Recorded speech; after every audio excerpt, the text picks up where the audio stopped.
Quelques résultats d'enquête qui viennent du monde anglo-saxon, justement, en ce qui concerne les MOOCs, parce qu'ils ont un peu plus de recul chez eux qu'en France, et qui montrent que les résultats sont parfois très mitigés. C'est-à-dire qu'effectivement, il y a l'idée qu'on puisse rendre accessible des savoirs, des connaissances et des discours d'experts, des plus grandes universités américaines.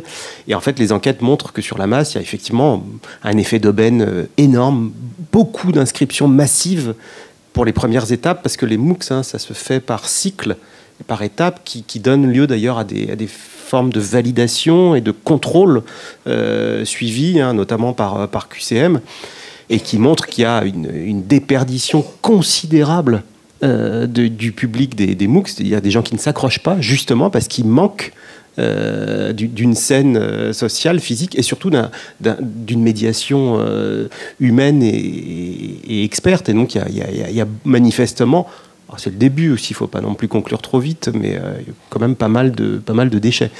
Pour répondre à la question que tu posais aussi, difficile de dire à quel point on peut se sentir libre ou entravé, mais il y a des formes de résistance aussi qu'on peut essayer de mettre en place, en devenant aussi nous-mêmes, et les institutions en particulier dans lesquelles on travaille, des experts du numérique, et du numérique qu'on utilise autant. Alors on peut militer dans des collectifs, savoir commun, donc autour effectivement des biens communs de la connaissance. Donc ça, c'est une façon aussi de résister de façon intelligente, je crois, et faire en sorte aussi que les institutions dans lesquelles on travaille, alors je retrouve ce dont vous parliez autour des médiathèques, permettent aussi parfois de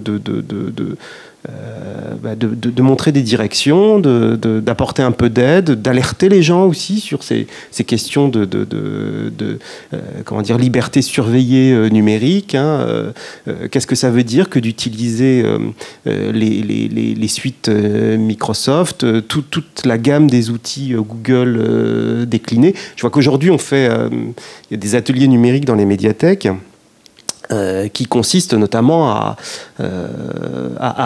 faire en sorte que les gens utilisent très vite des outils. Donc on les fait skyper, avant de leur expliquer ce que c'est exactement, on les fait skyper avec leurs petits-enfants, ou on leur fait créer une boîte Gmail.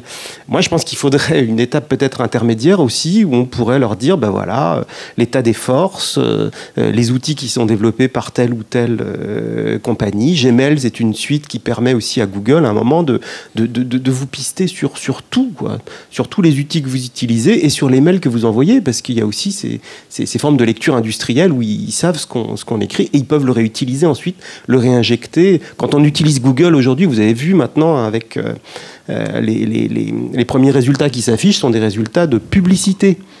C'est écrit d'ailleurs, c'est pas très connu quand même. Voilà. Et ce sont des contrats que Google passe avec ses clients qui leur permettent, parce qu'ils payent parfois plus que les autres, d'apparaître en première place. Les utilisateurs ne sont pas vraiment informés de ça. Travaillant dans des médiathèques publiques, je pense qu'on peut avoir un rôle de passeur d'informations dans ce domaine.